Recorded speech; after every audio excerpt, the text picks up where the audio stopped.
2010 was the year for video games. Attack of the Movies on Wii had come out. Iron Man 2 was outside. Yes, the competition was steep.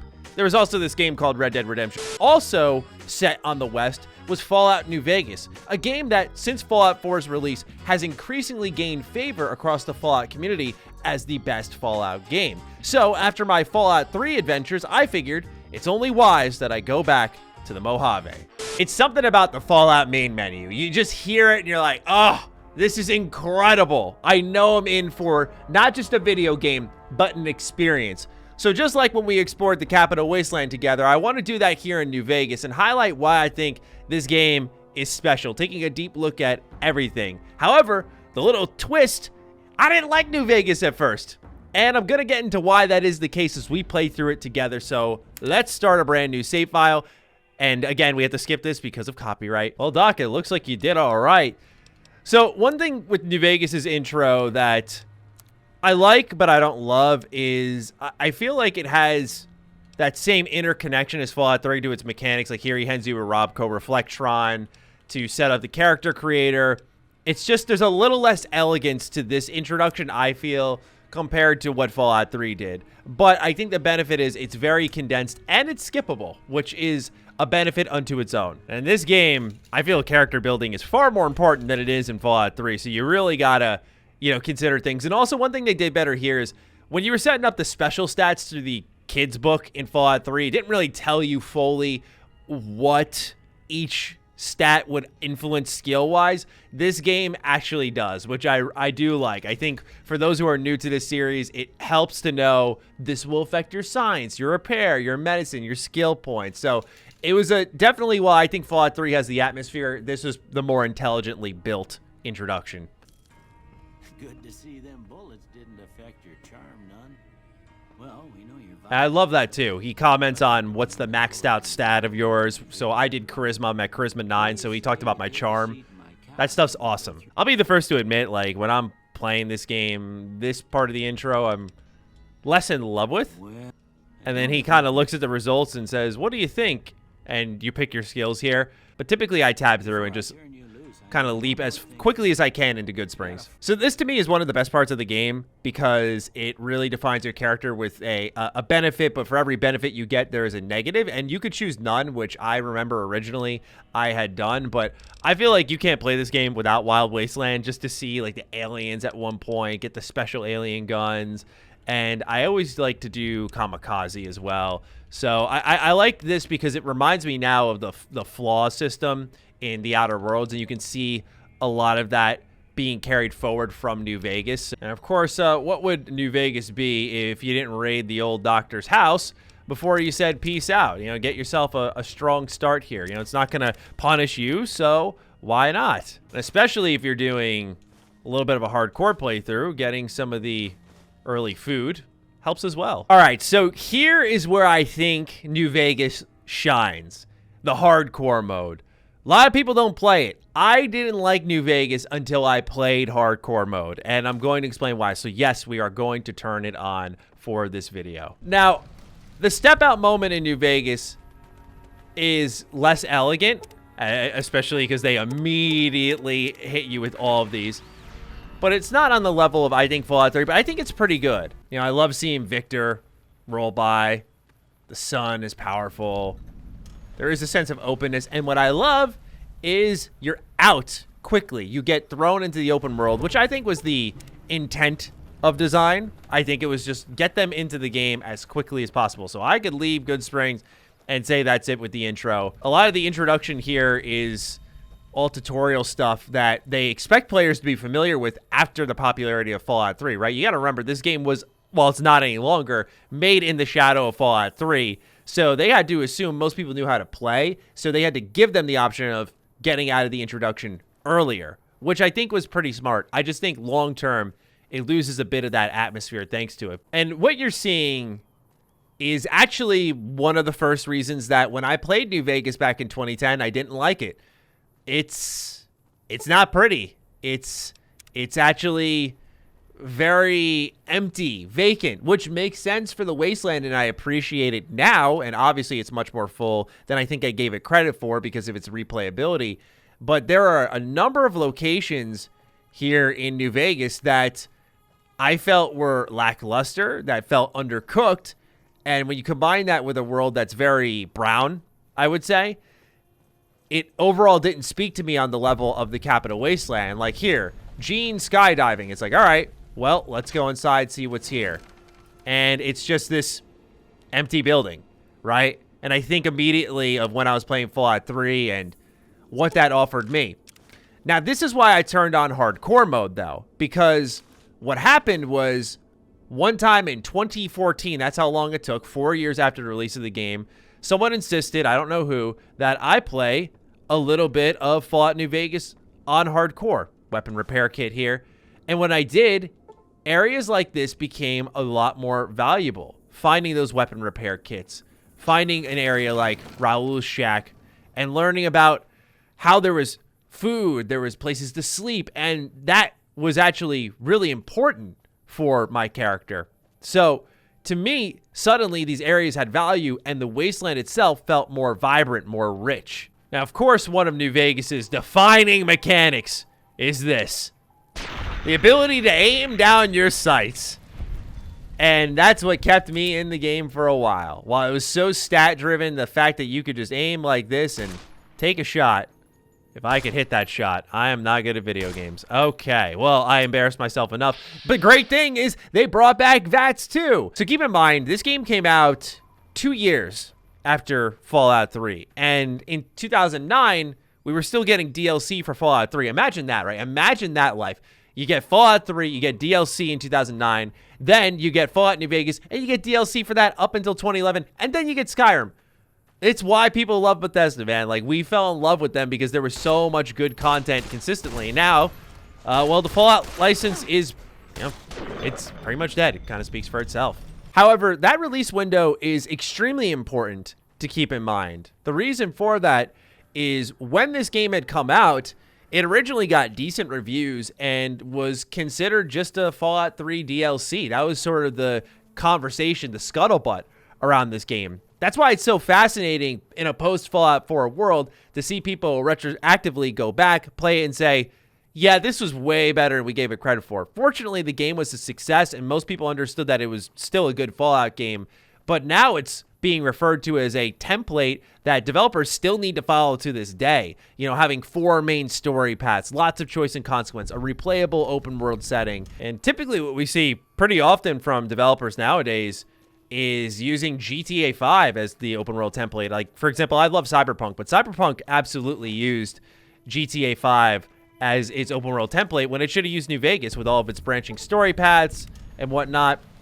Oh, and I just paid the price as if I had never played the game before. So, as a little showcase here, one thing New Vegas brought over from Fallout 3 was, as you can see here, karma, right? Karma was one of the main mechanics in Fallout 3 that determined the morality of your character, depending on if you were good or evil. And as you leveled up, it would say, like, you're the Scourge of the Waste, for example.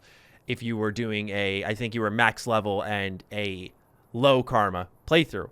However, they added one additional wrinkle to New Vegas that I think is honestly way more important than karma and should really replace it at this point. So let's take out some of these powder gangers here. And you'll see here, this is the reputation system. You've established a reputation with a group of people in the wasteland. Whether that reputation is good or bad, you're finally somebody, and people associated with that group will start to react to what you have done. So now I am vilified, meaning anytime a powder ganger sees me, they are going to attack me. I do gain karma for killing them. But you notice when I was here earlier, these two minded their own business. Once I killed a couple of them, however, that was all she wrote. They suddenly are attacking me. And as many of you are familiar with, once you're exploring the wasteland and you encounter more and more factions like the NCR, they will stop you on the road and threaten you, say, hey, turn that act around or else we're coming for you. You're dead next time. And I love that type of stuff. The world reactivity in this game, I think, is so underrated. I know it may sound strange, but the reason I say underrated is because most people just talk about New Vegas, I think, in the sense of making sure people know Fallout 4 is not the template Fallout experience that we're looking for the most part, even though I think Fallout 4 has a lot of great things to offer. And I think we just don't talk about what New Vegas does well in particular. It's just, well, New Vegas is better. Just do that. And it's like, well, it's a much deeper mechanical game than that. And I think this is one of the reasons why it shines bright, is the reputation system, the way you interact with its world space. Next stop, Hill. Holy crap, where did you come from? Okay. Victor, don't scare me like that, please. You can kind of see what I mean about New Vegas struggling on a technical level, on a visual level. You can see here the textures. Like, I'm not a graphics guy, but that's a really blurry building for how close I am. You can see in the mountains, like right here, for example, if I look away, it's a little bit of flickering up there, a little bit of flickering up there, a little bit of flickering. It's a game up there, especially a little bit of flickering. It's a game that feels like it's pulling and falling apart at the seams at certain times. So what I'm showing you here is equipping faction armor was another thing that I really liked, because you'd be able to disguise yourself. And I think now that I'm dressed as a member of the NCR, even though I just took this man out, they will not react to me negatively because they think I'm one of them. And it's just another thing in this game that I really do think it's that world reactivity that truly defines it. But it's also that immersion, like I am the NCR, and I can truly feel like I am a part of that, not only because of story choices you can make, not only just because of what I wear, but how the world interacts with it quite a bit. It also makes you weigh out your stats more. The reason that's important is because obviously what I have here is pretty good for the early game. However, the Legion, not a big fan of the NCR. Convicts, not a big fan of the NCR. So if I was in the good graces of the convicts, I didn't shoot any of the powder gangers, and I was not vilified by them, but I was still wearing this, they would then shoot me. But is it worth it? Because now I'm wearing pretty good armor for the early game. So again, true hardcore role-playing game. You already know. This is just why New Vegas continues to shine to this day. Now, despite my complaints about what you see in the draw distance, like, you know, right there, a lot of flickering, when you do see something, like up there at the NCR Ranger Outpost, it does stick out like a sore thumb. So when something calls your attention, it is pretty blatant, like, hello, over here. And I do think that is a underrated benefit that I don't give enough credit to when talking about its visual design. And I am almost forgetting now in the middle of this gunfight here. But yeah, the stim packs do not heal immediately. So not only does, of course, hardcore become more difficult just by default, but you also keep in mind that you just can't heal immediately quite how you're used to. It also makes loot more valuable. Like here, I would like to have this fruit. I think it's very important that my character has this fruit. So another thing that I think separates New Vegas from the pack when it comes to Fallout games is its reloading bench. I think what happened with this game, and the reason a lot of people just called it Fallout 3 DLC, is its major new features like hardcore was something that a lot of people opted out of. I think the reloading bench, if you were playing Fallout in a standard manner, you didn't really need the reloading bench, in my opinion. Maybe people disagree with that, but I never used it that often until I got into hardcore mode, and I was like, okay, I got to craft some ammo here or break down ammo that I may not need here to get some extra parts to do something else with it. I really like that stuff. And of course, the workbench we did have in Fallout 3 where you could create certain weapons, but I thought this one was much more flexible. It had more options for you. Again, making the repair skill worth it outside of repairing weapons as quickly as possible and getting that condition up. I thought that they did a good job making certain stats much more useful. And again, you could go in here and make all the ammo you want, and you'll get an achievement just like I did. Wow, I don't know how I don't have that after I put hundreds of hours into this game, but I guess that must have been on a 360 playthrough or a PS3 playthrough. I don't know anymore. Now, I mentioned draw distance earlier, and I think this is the defining part of the draw distance. So let's wait till it's a little darker out, because I think this is sort of your beacon, if you will. And this is what I love about New Vegas. I feel like, again, I missed the intent of design when I first played it through, because suddenly the whole wasteland looking drab makes sense. And as I mentioned here, like direct call outs where it's like, hello, here, explore me. But this here is this beacon, right? It's so different from everything else you see in the game anywhere. And so it's like, it's calling your name like, come on, come explore me. And so we're going to do just that. And provided I survive. This is this is on hardcore. This is a run and a half, especially with the rad scorpions and a certain creature that we're going to be reminded exists in the Fallout universe that makes me want to die. This is likely not going to end well for me. Oh, wait. My health is low. Oh, God. Oh, God. There it is. So we continue our trek through the Valley of Death because you get through some rad scorpions. You're like, oh, hey, I did it. Only to be harassed by the worst creature to ever grace the Fallout universe, the Cazadors. It doesn't even matter. I can try, but it doesn't matter. They just flip me over. Yes, this is the stretch of the game that makes me want to tear my hair out because I'm like, I just want to live, man. However, what I do appreciate about this stretch in a very sadistic manner, while I'm on God mode, again, I'm going to hold myself accountable. I could be lying to y'all, but I'm not going to. Is it does make the wasteland feel like a more dangerous place. You know, you go through Fallout 3 and it's a relatively easy game. And not that New Vegas is hard, but it is in the early stretch, I think, far more difficult. I think it's more balanced for the late game.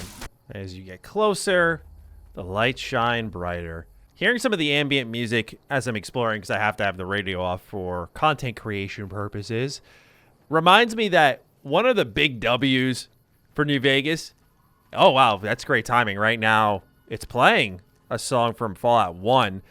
Yeah, so I love that this game pulled in tracks from Fallout 1 and 2. I find it so fitting, especially given its spiritual successor nature, you know, really connecting to those games deeply.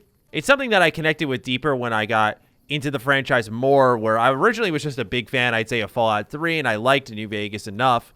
But when I played Fallout 1 and 2 and fell in love with the franchise, and then went back to New Vegas and heard the music from Fallout 1 and 2 inside New Vegas, hits different, man. It really does. And now, as I've gotten older and just continue to replay these games, oh, it's a special feeling.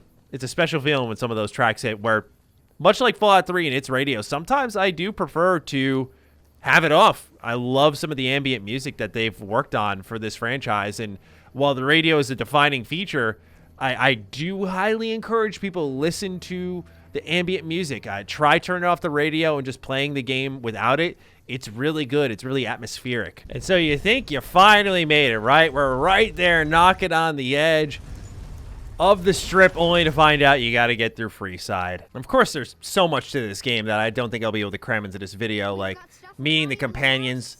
This place is really the hub of some great companions. We have Arcade Gannon. You got the Kings. We can get your good-ass dog, your good boy. Oh, man. Some of the companions in this game are just fantastic. Lily is my personal favorite. I love Lily. Now you get to see the beacon. The brimming light. Now, of course, I had to turn off the track because of the copyright. This series is incredibly hard to make videos on, and believe you me. But I do encourage people to listen closely to a little audio trick they did. It's not a crazy one, but they just put a smidge of reverb on the music that was playing to kind of create the idea that it's blaring from speakers into the strip itself. It's actually not just coming from your radio, for example. I thought that was a little cool detail, but that's kind of the point A to point B I wanted to show you all in New Vegas and highlight everything that's special about it. Of course, this is such a deep video game, so there's so much more to show you. The vaults, the companion storyline, so on and so forth. But I feel like I've captured what defines New Vegas and how wonderful of a game it still is to this day. I do feel that this functions best with mods, whereas Fallout 3, I could play vanilla all day. That may be some inherent bias, but I've played New Vegas about as long, if not more, than Fallout 3. My hour count on New Vegas is higher than Fallout 3's because of content creation purposes, but I'm always in here just tinkering around in this game. So it's a highly influential one. It's one that people will study for years to come, and I hope you all enjoyed this. So with that, What do I dive into next? You let me know. Other than that, I will catch all of you in the next video. Stay sexy, stay active. I love you all. Peace.